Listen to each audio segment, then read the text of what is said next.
കിച്ചണിലേക്ക് സ്വാഗതം. ഞാൻ സമീറ.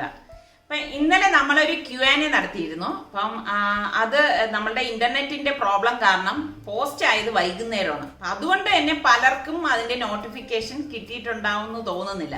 അപ്പൊ അതിന്റെ ലിങ്ക് ഞാൻ ഇതിന്റെ ഡിസ്ക്രിപ്ഷൻ ബോക്സിൽ കൊടുത്തിരിക്കാം. അതുപോലെ തന്നെ അത് പോസ്റ്റ് ആയ ശേഷം എനിക്ക് സന്തോഷം തോന്നിയ ഒരു കാര്യം എന്ന് വെച്ചാൽ ഒരുപാട് പേര് എനിക്ക് മെയിൽ ചെയ്യുകയും കമന്റിലൂടെയും അവരുടെ ജീവിതാനുഭവങ്ങൾ ഞങ്ങളുമായി ഷെയർ ചെയ്തു. അപ്പൊ അതൊക്കെ ഇങ്ങനെ നമുക്ക് വായിക്കുമ്പോഴേക്ക് ശരിക്കും പറഞ്ഞാല് ഹൃദയത്തിൽ തട്ടി വളരെ സന്തോഷം തോന്നുന്നുണ്ട് കേട്ടോ. കാരണം നിങ്ങൾ അത്രത്തോളം ഞങ്ങളെ സ്നേഹിക്കുന്നതിന്റെ തെളിവാണ് ഇതൊക്കെ. അപ്പൊ എല്ലാവരുടെ അടുത്തും ഞങ്ങൾ വീണ്ടും ഞങ്ങളുടെ ഹൃദയത്തിൽ തട്ടി നന്ദി പറയുവാണ്. അപ്പൊ ഇന്ന് നമ്മൾ തയ്യാറാക്കാൻ പോകുന്നത് ഒരു സിമ്പിൾ ആയിട്ടുള്ള ലഞ്ച് മീലാണ്. അപ്പം എല്ലാവർക്കും ഉണ്ടാക്കിയെടുക്കാൻ പറ്റുന്ന നമ്മളുടെയൊക്കെ വീട്ടിൽ അവൈലബിൾ ആയിട്ടുള്ള സാധനങ്ങൾ വെച്ചിട്ടാണ് ഞാൻ ഈ ലഞ്ച് മീല് തയ്യാറാക്കുന്നത്. അപ്പൊ അതെങ്ങനെയാണ് തയ്യാറാക്കുന്നത് നമുക്ക് നോക്കാം.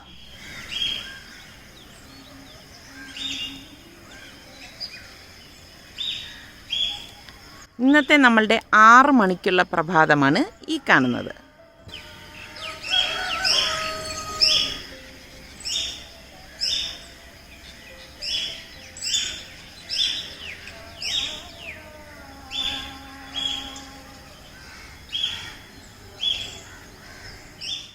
അപ്പം നമുക്ക് ഈ വഴുതനങ്ങ മെഴുക്ക് വരട്ടി ഉണ്ടാക്കാൻ വേണ്ടി ഞാനിവിടെ ഒരു പാനിലേക്ക് 1.5 ടേബിൾ സ്പൂൺ വെളിച്ചെണ്ണ ഒഴിച്ചിട്ടുണ്ട്. ഇതിലേക്ക് ഞാൻ 1 ടീസ്പൂൺ കടുകും 1 ടീസ്പൂൺ ചെറിയ ജീരകവും 2 വറ്റൽ മുളക് ഇതുപോലെ ഒന്ന് മുറിച്ചിട്ട് കൊടുക്കും. പിന്നെ കുറച്ച് കറിവേപ്പില ഇട്ടിട്ട് ഇതൊന്ന് ഇളക്കി കൊടുക്കും. നന്നായിട്ട് ഇതൊന്ന് ഇളക്കി കൊടുക്കുമ്പോൾ തന്നെ നല്ല ഒരു മണം വരും കേട്ടോ. പിന്നെ ഞാൻ ഇതിലേക്ക് 1.5 ടീസ്പൂൺ മഞ്ഞൾപ്പൊടിയും 1.5 ടേബിൾ സ്പൂൺ കാശ്മീരി ചില്ലി പൗഡറും 1/2 ടീസ്പൂൺ ചെറിയ ജീരകം, അതായത് ക്യുമിൻ സീഡിൻ്റെ പൗഡറല്ലേ, ആ ചെറിയ ജീരകത്തിൻ്റെ പൊടി ഇട്ടിട്ട് ഇളക്കിയിട്ട് നമ്മൾ ഈ വഴുതനങ്ങ ഞാൻ ഇതുപോലെയാണ് കട്ട് ചെയ്തെടുത്ത് വെച്ചിരിക്കുന്നത് കേട്ടോ. എന്നിട്ട് അതും കൂടി ഇതിലേക്ക് ഇട്ടിട്ട് ഇളക്കി കൊടുക്കും. അപ്പോൾ ഞാൻ ഈ കട്ട് ചെയ്യുന്നതിൻ്റെ ഒന്നും വീഡിയോ ഞാൻ എടുത്തിട്ടില്ലായിരുന്നു. കാരണം അതിൻ്റെ ഒരു ആവശ്യമില്ലല്ലോ, വെറുതെ വീഡിയോ ലെന്ത് കൂട്ടാൻ വേണ്ടിയിട്ട് നമ്മൾ അങ്ങനെ കട്ട് ചെയ്യേണ്ട കാര്യമില്ലല്ലോ എന്ന് വിചാരിച്ചിട്ട് ഞാൻ കട്ട് ചെയ്ത് കാണിക്കാത്തത്. പിന്നെ നമ്മളിതിലേക്ക് പാകത്തിനുള്ള ഉപ്പും ഇട്ടിട്ട് നന്നായിട്ടൊന്ന് ഇളക്കി കൊടുക്കും. പിന്നെ ഒരു കാര്യം പ്രത്യേകം ശ്രദ്ധിക്കണം, നമ്മൾ ഇതിലൊന്നും വെള്ളം ചേർക്കരുത് കേട്ടോ. എന്നിട്ട് ഇത് മൂടി വെച്ചിട്ട് ഫ്ലെയിം ഒന്ന് കുറച്ചിട്ടാണ് നമ്മളിത് റെഡിയാക്കി എടുക്കുന്നത്. തീരെ കുറയ്ക്കത്തില്ല കേട്ടോ. ഞാനാണെങ്കിൽ ഒരു മീഡിയം ഫ്ലെയിമിൽ വെച്ചിട്ടാണ് റെഡിയാക്കുന്നത്. ഇടയ്ക്കിടയ്ക്ക് ഇതിൻ്റെ അടപ്പൊന്ന് മാറ്റിയിട്ട് ഇളക്കി കൊടുക്കും. ഒരു 5 മിനിറ്റ് കഴിയണ്ട, അതിന് മുന്നേ തന്നെ നമ്മുടെ വഴുതനങ്ങ റെഡി ആയിട്ട് വന്നിട്ടുണ്ട്. ഇത്രയേ ഉള്ളൂ സംഭവം. എളുപ്പമല്ലേ? അപ്പോൾ നല്ല ടേസ്റ്റാണ് കേട്ടോ ഈ ഒരു വഴുതനങ്ങ മെഴുക്ക് വരട്ടി. അപ്പം ഞാനിത് അടച്ച് മാറ്റി വെക്കുവാണ്. അപ്പോൾ എനിക്ക് കുറച്ച് പയർ കിട്ടിയിട്ടുണ്ട്. അപ്പോൾ ആ പയർ ഞാൻ മെഴുക്ക് വരട്ടാനായിട്ട് പോവാണ്. അപ്പോൾ ആ പയർ ഞാൻ നന്നായിട്ടൊന്ന് കഴുകി എടുത്ത് വെച്ചിരിക്കുകയാണ്. ഇവിടെ മക്കൾക്കൊക്കെ ഈ പയർ മെഴുക്ക് വരട്ടി ഭയങ്കര ഇഷ്ടമാണ് കേട്ടോ. അപ്പോൾ ഞാനിതിലേക്ക് വേറൊന്നും ചേർക്കത്തില്ല. വളരെ സിമ്പിളായിട്ടാണ് ഞാൻ ഈ പയറൊക്കെ മെഴുക്ക് വരട്ടുന്നത് കേട്ടോ. പയറെല്ലാം ഇതുപോലെ വേണം അരിഞ്ഞെടുക്കാൻ. അതിനുശേഷം ഞാനിവിടെ ഒരു പാനിലേക്ക് 1.5 ടേബിൾ സ്പൂൺ വെളിച്ചെണ്ണയും പിന്നെ കടുകും വറ്റൽ മുളകും കറിവേപ്പിലയും ഒരു 4 പച്ചമുളക് ഞാൻ ഇതുപോലെ ഒന്ന് കട്ട് ചെയ്തിട്ട് കൊടുക്കും കേട്ടോ. കാരണം ഇതിലേക്ക് മറ്റ് പൊടികളൊന്നും ചേർക്കാത്തതുകൊണ്ടാണ് മുളക് കൂടുതൽ ചേർക്കുന്നത്. എന്നിട്ട് ഇതുപോലെ ഒന്ന് ഇളക്കി കൊടുക്കും. ഇളക്കി കൊടുത്ത ശേഷം നമ്മൾ ഈ കട്ട് ചെയ്ത് വെച്ചിരിക്കുന്ന പയർ ഇതിലേക്ക് ഇട്ടിട്ട് നന്നായിട്ടൊന്ന് ഇളക്കി കൊടുക്കും. ഇതുപോലെ ഒന്ന് ഇളക്കി കൊടുത്ത ശേഷം പാകത്തിനുള്ള ഉപ്പും ഇട്ട് നന്നായിട്ടൊന്ന് മിക്സ് ചെയ്തെടുക്കും. അപ്പോൾ ഇതും വളരെ സിമ്പിളായിട്ടാണ് നമ്മളിത് ഉണ്ടാക്കിയെടുക്കുന്നത്. ഇതിലേക്കും ഒട്ടും വെള്ളം ചേർക്കത്തില്ല കേട്ടോ. ഒരു 3-4 മിനിറ്റ് ആവും മുന്നേ തന്നെ നമ്മളുടെ മെഴുക്ക് ഇവിടെ റെഡിയാണ് കണ്ടോ. അടിപൊളി മെഴുക്കാണ് കേട്ടോ. ട്രൈ ചെയ്യാത്തൊരു ട്രൈ ചെയ്ത് നോക്കണേ. അപ്പം നിസാറിക്ക് ഇതിനിടയിൽ പപ്പായ കട്ട് ചെയ്ത് ഞങ്ങൾക്കൊക്കെ തരുവാണ്. ഇവിടെ ഫ്രൂട്ട്സ് കട്ട് ചെയ്യാനും സെർവ് ചെയ്യാനും നിസാറിക്കൊക്കെ ഭയങ്കര ഇഷ്ടമാണ്. സാമ്പാർ ഉണ്ടാക്കാൻ വേണ്ടിയിട്ട് ഞാനിവിടെ 1/2 കപ്പ് സാമ്പാർ പരിപ്പ് ഇതുപോലെ ഇട്ടിട്ട് നന്നായിട്ടൊന്ന് കഴുകിയെടുക്കും. അപ്പോൾ ഈ സാമ്പാർ ഉണ്ടാക്കുന്നതിൻ്റെയൊക്കെ വീഡിയോ ഞാൻ ഇതിനു മുൻപ് പോസ്റ്റ് ചെയ്തിട്ടുണ്ടായിരുന്നു. അപ്പോൾ കാണാത്തവരുണ്ടെങ്കിൽ അതിൻ്റെയും ലിങ്ക് ഞാൻ ഇതിൻ്റെ ഡിസ്ക്രിപ്ഷൻ ബോക്സിൽ കൊടുത്തിരിക്കാം. ഇത് ഈസി ആയിട്ട് ഉണ്ടാക്കിയെടുക്കാൻ പറ്റുന്ന സാമ്പാറാണ് കേട്ടോ. എന്നിട്ട് നന്നായിട്ട് ഈ പരിപ്പ് കഴുകിയിട്ട് ഞാനിവിടെ 2 തക്കാളി എടുത്തിട്ടുണ്ട്. പിന്നെ 2 പച്ചമുളക്, പാകത്തിനുള്ള ഉപ്പ്, പിന്നെ കുറച്ച് വെള്ളം ഇതിലേക്ക് ഒഴിച്ചിട്ട് ഇതുപോലെ കുക്കർ മൂടി വെയിറ്റ് ഇട്ടിട്ട് 2 വിസിൽ വരെ ഇതൊന്ന് വേവിച്ചെടുക്കും. 2 വിസിൽ കേട്ട് കഴിഞ്ഞാൽ ഗ്യാസ് ഓഫ് ചെയ്ത് സ്റ്റീം പോയ ശേഷമേ നമ്മൾ കുക്കർ ഓപ്പൺ ചെയ്തുള്ളൂ.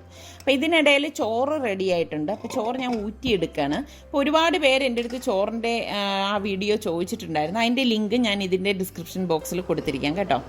അപ്പോൾ സാമ്പാറിന് വേണ്ടിയിട്ട് നമുക്ക് പുളി വേണം. ഇതുപോലെ പുളി ഞാനൊരു പാത്രത്തിലേക്ക് ഇട്ടിട്ട് കെറ്റിൽ നിന്ന് ചൂടുവെള്ളമാണ് ഇതിലേക്ക് ഒഴിച്ചു കൊടുക്കുന്നത്. അപ്പോൾ അതൊന്ന് തണുത്ത ശേഷം നമുക്കിതുപോലെ പിഴിഞ്ഞെടുക്കാൻ എളുപ്പമായിരിക്കും. നന്നായിട്ട് പുളി പിഴിഞ്ഞ് കിട്ടുകയും ചെയ്യും. അപ്പോൾ ഞാൻ അയല മീനാണ് എനിക്ക് കിട്ടിയത്. അപ്പോൾ ആ മീൻ കട്ട് ചെയ്ത് വാഷ് ചെയ്തൊക്കെ ഞാൻ എടുത്ത് വെച്ചിട്ടുണ്ടായിരുന്നു. അപ്പോൾ അതിലേക്ക് ഞാൻ മസാല ഇതുപോലെ തേച്ച് പിടിപ്പിക്കുകയാണ്. പിന്നെ നമുക്ക് സാമ്പാറിന് വേണ്ടിയിട്ട് ഞാനിവിടെ ഒരു സവാളയാണ് എടുത്തിരിക്കുന്നത്. സവാള ഈ ഒരു രീതിയിലാണ് നമ്മൾ കട്ട് ചെയ്തെടുക്കുന്നത് കേട്ടോ. എന്നിട്ട് നമ്മൾ ഇതിൻ്റെ ഇതളുകൾ ഇതുപോലെ ഒന്ന് അടർത്തിയെടുക്കും. അപ്പോൾ നമുക്കൊരു സാമ്പാറിന് ഇത്രയും കഷ്ണങ്ങൾ മതിയാവും. പിന്നെ കുറച്ചധികം വെണ്ടയ്ക്കയുണ്ട്. ആ വെണ്ടയ്ക്ക ഞാൻ ഇതുപോലെ ഒന്ന് കട്ട് ചെയ്തെടുക്കുകയാണ്.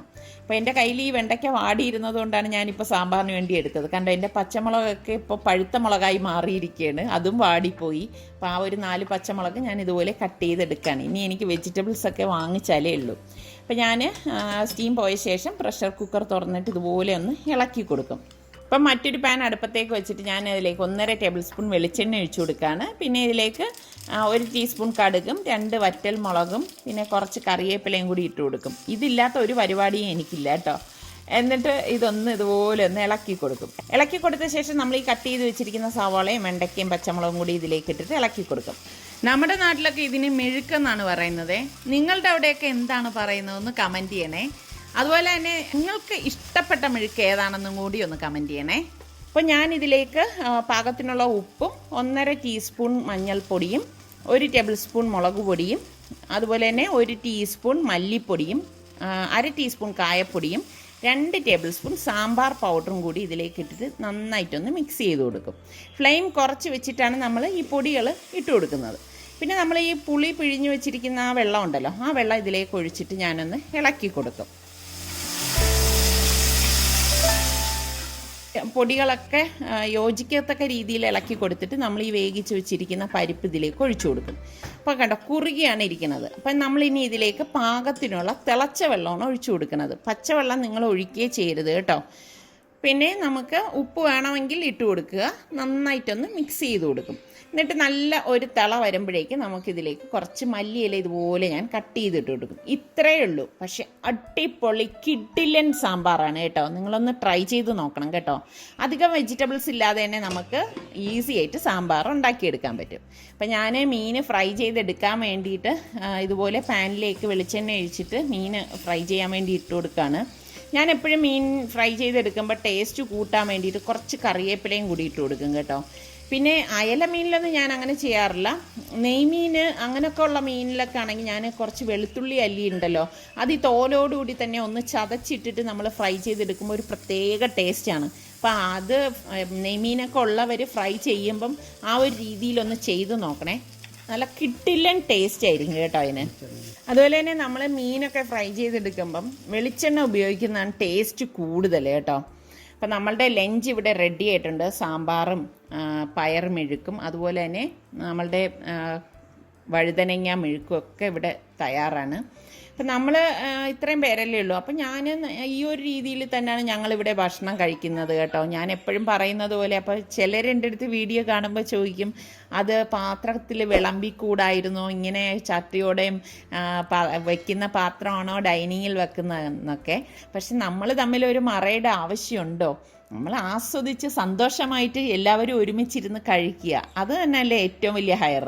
അപ്പം ദേ ഞാനിട്ട നാരങ്ങാച്ചാറാണ് ഇത് തീരാറായിട്ടുണ്ട്. അപ്പോൾ അച്ചാറിൻ്റെ ലിങ്ക് ഞാൻ ഇതിൻ്റെ ഡിസ്ക്രിപ്ഷൻ ബോക്സിൽ കൊടുത്തിരിക്കാം. അപ്പോൾ നമ്മളുടെ സലൂ കിച്ചൻ സബ്സ്ക്രൈബ് ചെയ്യാത്തവരുണ്ടെങ്കിൽ നിങ്ങൾക്ക് നമ്മളുടെ ചാനൽ ഇഷ്ടപ്പെട്ടാൽ സബ്സ്ക്രൈബ് ചെയ്യാനും ഷെയർ ചെയ്യാനും കമൻറ്റ് ചെയ്യാനും ഒന്നും മറന്നു വരുതേ. അപ്പോൾ ഇനി നമുക്ക് അടുത്ത് നല്ലൊരു എപ്പിസോഡുമായി വരുന്നത് വരെ എല്ലാവർക്കും ബൈ. ഇപ്പം ഇത് മൂത്താപ്പാട് അവിടെ നിന്നുള്ള ചക്കയാണ്. ഒരു കുട്ടി ചക്ക, കാണാൻ നല്ല ക്യൂട്ടല്ലേ. ഇവിടുത്തെ ചക്ക നല്ല അടിപൊളി ചക്കയാണ് കണ്ടോ.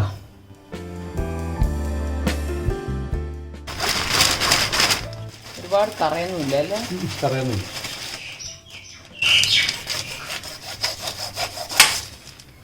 ഒരിക്കലും ഇങ്ങനെ മുറിക്കുമ്പോൾ ഇങ്ങനെ ആക്കിയിട്ട് ഇങ്ങനെ ആക്കുമ്പോൾ ചക്ക ഉണ്ടോ മുറിഞ്ഞ് കഷ്ണമില്ല.